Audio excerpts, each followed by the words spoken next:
Mathematics में हम लोग एक्सरसाइज 6.3 लेकर चल रहे हैं। पिछले वीडियो में मैंने एक्सरसाइज 6.3 क्वेश्चन नंबर 15 तक के सॉल्व किए थे, ठीक है। और कुछ क्वेश्चन मैंने लिव भी किया था, मैंने बताया भी था अगर कहीं कोई प्रॉब्लम आती है तो आप बताइएगा, मैं उसके सोल्यूशन को फिर से अपलोड कर दूंगा। तो चलिए चलते हैं, आज की इस वीडियो की शुरुआत करते हैं क्वेश्चन नंबर 16 से। एंड क्वेश्चन नंबर 16 देखिए क्या है। क्वेश्चन नंबर 16 है, so that the tangent to the curve y is equal to 7x cube plus 11 at the point where x is equal to 2 and x is equal to minus 2 are parallel है।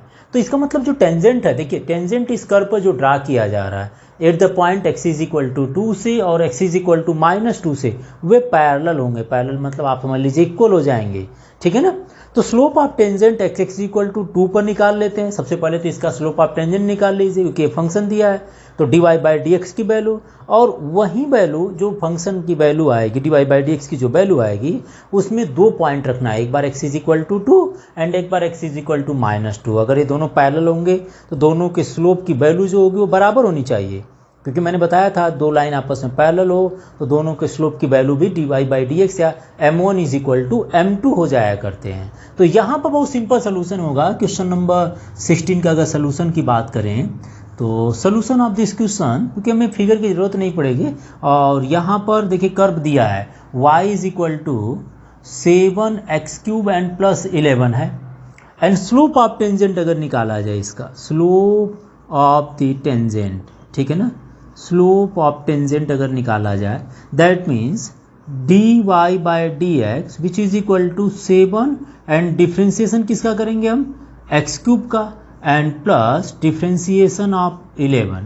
तो यहाँ मिल जाएगा dy by D x is equal to 7 and x cube का differentiation हो जाएगा 3x square और 11 का डिफ्रेंसिएशन 0।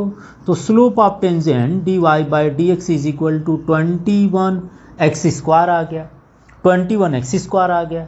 अब आप देखिए जो स्लोप ऑफ टेंजेंट बोल रहा है वो पैरेलल होने चाहिए 8x इज इक्वल टू 2 पर और x is equal to minus 2 पर। तो हम ये दोनों पॉइंट इसमें रखकर देखते हैं क्या दोनों बराबर आ जा रहे हैं या दोनों पैरेलल आ जा रहे हैं। तो इसके लिए क्या करना होगा, 8x इज इक्वल टू 2 पर slope of tangent that means dy by D x is equal to 21x square, और 21x की जो वैल्यू है वो आपका 2 का स्क्वायर हो जाएगा। तो कितना आ जाएगा यार, 21 into 4 which is equal to 84 है ना, 84 आ जाएगा। और similarly 8x is equal to minus 2 पर देखते हैं slope of tangent dy by D x की वैल्यू कितनी है, 21x square then 21 in bracket minus 2 का होल स्क्वायर। सो ये आ जाएंगे 21 इंटू माइनस 2 का whole square is equal to 4। तो टोटल अगर देखा जाए तो ये भी 84 आ जाएंगे। तो इसका मतलब x is equal to minus 2 पर और x is equal to plus 2 पर स्लोप ऑफ टेंजेंट बराबर आ रहे हैं, और बराबर होने का मतलब क्या है, पैरेलल। तो ये दोनों आप ऐसे रहने दीजिएगा और लिख दीजिएगा so that the tangent to the curve, so tangents are parallel, है ना।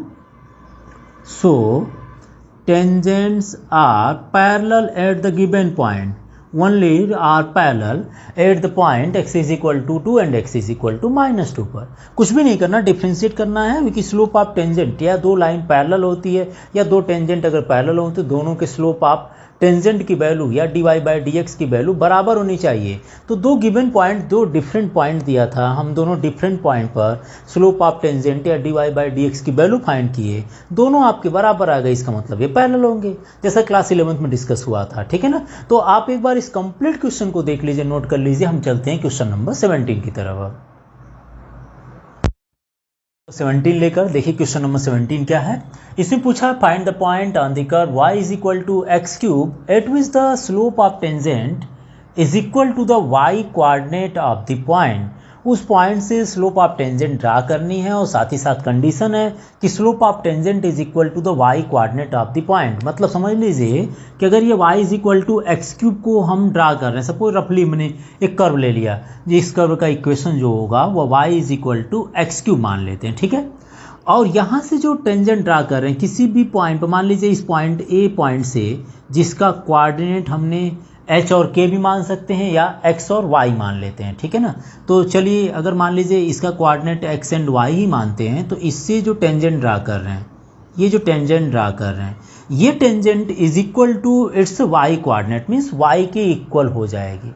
अगर एच के मानेंगे तो ये भी पूरा चेंज करना पड़ेगा, इक्वेशन को भी चेंज करना पड़ेगा और उसके बेसिस पर स्लोप ऑफ टेंजेंट निकालना पड़ेगा।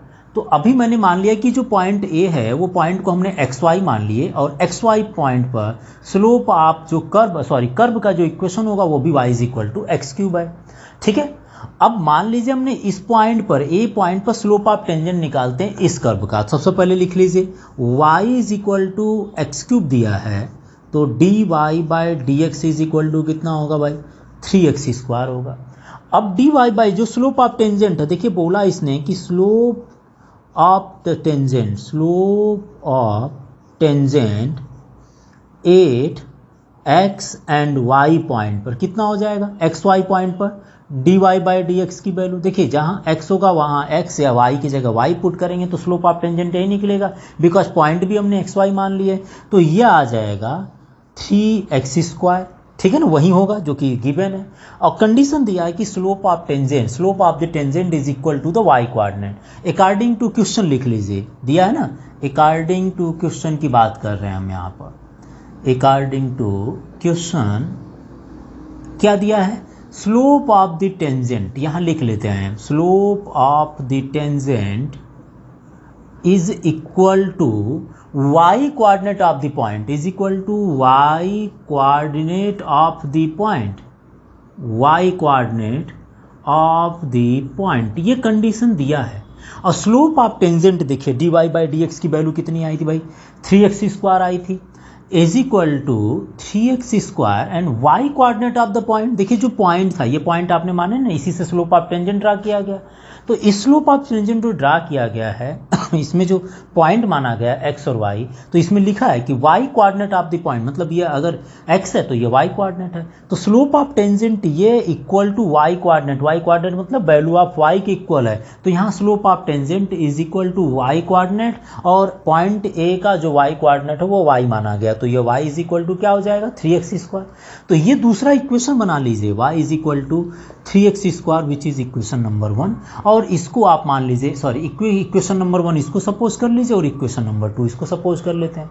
भाई जो कर्व का इक्वेशन दिया है उसको हमने क्या मान लिया, इक्वेशन नंबर 2 मान लिए, equation number 1 and equation number 2। अब हम इक्वेशन नंबर 1 एंड 2 से देखते हैं, फ्रॉम इक्वेशन 1 एंड 2। देखिए दोनों कंडीशन दिया, y is equal to x cube and y is equal to 3x square. अगर y is equal to x cube है और y is equal to 3x square है तो y और y इक्वल हो जाएंगे। ऐसे केसेस में 3x square is equal to x cube नहीं होगा, इसके y की वैल्यू हमने यहाँ पुट कर दिया तो 3x square is equal to x cube हो गया। और ये क्यूबिक पॉलिनोमियल हो गया, इसलिए इसकी वैल्यू निकालनी होगी। कैसे निकलेंगे, 3x square minus x cube is equal to 0, so x square common ले लीजिए तो 3 minus x is equal to 0, so x square is equal to 0 then x is equal to 0 and if 3 minus x is equal to 0 therefore x is equal to 3। X is equal to 0 and x is equal to 3 आपसे point पूछा है तो आपने x की value 0 निकाले, because x square is equal to 0 तो x is equal to 0 आ जाएगा। और 3 minus x is equal to 0 तो x की वैल्यू 3 मिल गई। अब मैंने बताया था जो पॉइंट आप x या y की वैल्यू निकालिए उसको वापस कहाँ पुट कीजिए, कर्व में पुट कर दीजिए। तो चलिए कर्व का इक्वेशन देखिए क्या है, y इज इक्वल टू, हम पहले निकालेंगे क्या, 8x इज इक्वल टू 0 की जो वैल्यू होगी वो y is equal to x cube में पुट की जाएगी। तो y इज इक्वल टू यहाँ पर x के प्लेस पर, अगर ये x के प्लेस पर यहाँ 0 रख देंगे तो 0 आ जाएगा। और दूसरी जो पॉइंट होगी x इज इक्वल टू 3 पर y की जो फंक्शन कितना, y कर्व का equation y is equal to x cube है, तो इसमें x के प्लेस पर 3 पुट कर दीजिए तो यह आ जाएगा 3 के power cube which is equal to 27। 3 के power cube is equal to 27 हो गया। तो आपसे पॉइंट पूछा था क्या होगा, देखिए पहले तो हमने स्लोप ऑफ टेंजेंट जो आया डिफरेंशिएट करने के बाद उसको y के बराबर मान लिया था। y के बराबर मानने पर एक इक्वेशन ये बन जाएगी और y और x में इक्वेशन कर्व का दिया, दोनों को हम सॉल्व कर x की वैल्यू निकाल लिए। x की वैल्यू वापस कर्व में पुट कर रहे हैं तो यहाँ पर x और y की वैल्यू दोनों निकल आ रही है। तो ये जो पॉइंट हो गया, पॉइंट्स क्या क्या आ गए भाई, पॉइंट्स आ गए हमारे पास x is equal to 0 then y is equal to 0, मतलब एक पॉइंट आपको मिल गया 0, और दूसरा क्या मिल गया, when x is equal to 3 then y is equal to 27। तो दूसरा जो पॉइंट मिल गया 3 और 27 मिल गया, 3 और 27 और 0,0 मिल गया। कंडीशन देखिए एकदम साफ साफ लिखा हूँ, मैं बता दिया था कि जो स्लोप ऑफ टेंजेंट है वो इक्वल टू जो इस पॉइंट से जो slope of tangent dy by dx की वैल्यू जिस पॉइंट पर निकालेंगे उसके y कोऑर्डिनेट के इक्वल है। तो मैंने y कोऑर्डिनेट को y मान लिया, h के नहीं मान रहा हूँ। तो अदर बुक में डिफरेंट तरीके से लेके करते हैं, मैंने xy ही मान लिया ताकि और थोड़ा शॉर्ट हो जाए, ठीक है ना। तो पॉइंट y के इक्वल कर दिया, इक्वेशन बनाकर इसको हमने सॉल्व किया। एक बार कंप्लीट क्वेश्चन आपके सामने है, एक बार देखिए। हम चलते हैं क्वेश्चन नंबर 18 लेकर आपके लिए। क्वेश्चन नंबर 18 क्या है? क्वेश्चन नंबर 18 कह रहा है कि for the curve y is equal to 4x³ minus 2x to the power 5 find all the point at which the tangent passes through the origin. जिसमें टेंजेंट जो ओरिजिन से pass हो रहा है, किस तरह का फिगर बन सकता है इसमें? देखिए सबसे पहले थोड़ा सा जानकारी लेते हैं कि कैसे क्वेश्चंस पास कर रहा है, कैसे फिगर बन सकते हैं जिससे हम देख कर फिगर को कैलकुलेशन कर सकें। तो देखिए सबसे पहले तो मान लेते हैं हमारे पास कर्व है जिसका equation y is equal to 4x³ minus 2x to the power 5 मैंने ऐसे ड्रा कर लिया रफली एक। अब मान लीजिए ये पॉइंट A है जिसका कोऑर्डिनेट हमने xy मान लेते हैं, जिससे हमने टेंजेंट को ड्रा कर रहे हैं। लेकिन कंडीशन दिया है कि for the curve this find all the point at which the tangent passes through the origin. Tangent origin से पास हो रहा है, ठीक है ना। अब ओरिजिन से पास कराने के लिए मुझे थोड़ा सा इसको, क्योंकि ओरिजिन हम खींच नहीं पाएंगे ऐसे, तो हम देखिए मान लेते हैं हमारे पास ये एक्सिस है, ठीक है ना। ये मान लेते हैं x एक्सिस है और ये y एक्सिस है। तो टेंजेंट को ऐसे खींचिए जिससे कि ओरिजिन से आ जाए। मान लीजिए हमने ये ड्रा कर दिए एक रफली, ठीक है, रफली फिगर को ड्रा करेंगे। चलिए हमने इस पॉइंट को टच कर रहा है, साथ ही साथ जो टेंजेंट हो रहा है वह ओरिजिन मीन्स 0 0 से पास होते जा रही है। ये आपकी लाइन जो हो गई वो टेंजेंट लाइन हो गई, ठीक है ना, टेंजेंट लाइन हो गई। चलिए ठीक है। अब कंडीशन देखिए, इसमें ये फिगर दिया है तो पॉइंट ए पॉइंट का हमने कोऑर्डिनेट xy मान लिया। आपसे पूछा है कि all point at which the tangent passes through the origin है। सबसे पहले काम क्या कीजिए, देखिए टेंजेंट 0 0 से पास हो रहा है। अगर हम ये निकाल लेते हैं, जैसे अभी पिछले वाले क्वेश्चन में हमारे पास equation of dy by dx की वैल्यू निकाले थे और कंडीशन दिया था which is equal to y coordinate, तो दो इक्वेशन बन गई थी। एक y इज इक्वल टू बन गया था, दूसरा y is equal to something curve का इक्वेशन दिया था x³। दोनों को बराबर कर हमने वैल्यू निकाल ली। तो अगर ऐसा करना चाह रहे हैं तो यहाँ पर भी किया जा सकता है। कैसे? देखिए अगर हम इसका स्लोप ऑफ टेंजेंट निकाल लेते हैं, इस लाइन का स्लोप ऑफ टेंजेंट निकल आएगा, मतलब ये तो निकल आएगी ना। इस लाइन का जो डिफ्रेंसिएशन करेंगे इस कर्व को, dy बाई dx निकालेंगे एट द पॉइंट xy पर, तो वह AC लाइन का तो स्लोप आएगा, यही तो टेंजेंट है। तो ये स्लोप ऑफ टेंजेंट मतलब ये आपको पता चल जाए कि ये लाइन का स्लोप ऑफ टेंजेंट कितना हुआ, m की वैल्यू कितना हुआ, या dy बाई dx कितना हो रहा है। अब जब इस लाइन का स्लोप ऑफ टेंजेंट मिल गया और एक पॉइंट आपको पता है कि ये टेंजेंट जो ओरिजिन से भी पास हो रही है, तो equation of A line, this line passing through the point 0 0 and with slope जो dy बाई dx इसके बेस पर निकला होगा, दो उसके बेसिस पर हम इस लाइन का इक्वेशन निकाल सकते हैं। जो इस लाइन का इक्वेशन निकलेगा और इस लाइन का इक्वेशन ऑलरेडी कर्व का इक्वेशन दिया है, अब ये दोनों आपस में टच कर रहे हैं, तो कहाँ टच कर रहे हैं, दोनों को सॉल्व कर लेंगे तो हमें xy की वैल्यू मिल जाएगी। वहीं xy की वैल्यू पूछा है, all point of eight which the tangent passes through the origin कर रहा है। अगर समझ में नहीं आया तो फिर से देखिए एक बार मैं क्या करना चाह रहा हूँ। मैं पहले कर्व का, इस कर्व का स्लोप ऑफ टेंजेंट निकालना हूँ, ठीक है ना। y इज इक्वल टू दिया है 4x³ minus 2x to the power 5। तो स्लोप ऑफ द टेंजेंट क्या होगा भाई, स्लोप ऑफ द टेंजेंट, ठीक है, which is equal to dy by dx, then 4x³ is equal to 3x², इसका differentiation कर रहे हैं डायरेक्ट, ठीक है ना। और ये कितना हो जाएगा 10x टू द पावर 4। तो slope of tangent dy by dx की वैल्यू आ गई 12x² minus 10x to the power 4। और ये slope of tangent at the point xy पर निकाल लीजिए। 8 पॉइंट, चलिए हमने वहीं लिख देते हैं 8 point A, that means xy पर dy बाई dx की वैल्यू यही तो होगी, यह आ जाएगा 12x² minus 10x to the power 4, ठीक है। ये स्लोप ऑफ टेंजेंट इस लाइन के लिए भी होगा। तो अब हम निकालेंगे equation of this line, equation of tangent line, equation of tangent line which is passes through the 0 0 with slope ये, ठीक है ना। ये इसी लाइन का तो स्लोप निकला। अभी जो हमने निकाले टेंजेंट, तो टेंजेंट लाइन इसी का तो हुआ, यही टेंजेंट लाइन हुआ ना, इसी का स्लोप निकला। तो अब हम क्या करेंगे, हम निकालेंगे इक्वेशन ऑफ टेंजेंट लाइन, ठीक है ना। टेंजेंट लाइन यहाँ पर मैं लिख देता हूँ पासेस थ्रू, कंडीशन दिया ना, passes through origin, passes through origin means 0 0 से पास हो रहा है, विथ स्लोप क्या है भाई, slope dy by dx is equal to, ये है ना 12x स्क्वायर माइनस 10x के पावर 4। ये जो स्लोप आया वही टेंजेंट है, वही टेंजेंट का, ये टेंजेंट लाइन का जो स्लोप आया 12x square minus 10x to the power 4 which passes through the origin and which slope dy by dx is equal to 12x square minus 10x के power 4। Equation of line passing through one point का formula आप लोग जानते होंगे, y minus y1 is equal to dy by dx x minus x1। या equation of tangent line का formula तो बताया गया था ना। तो ये कंडीशन दिया गया जिसमें x1 y1 की वैल्यू 0 0 दे दी, तो यह आ जाएगा y minus 0 which is equal to dy by dx की वैल्यू कितनी है 12x square minus 10x to the power 4 and x minus 0।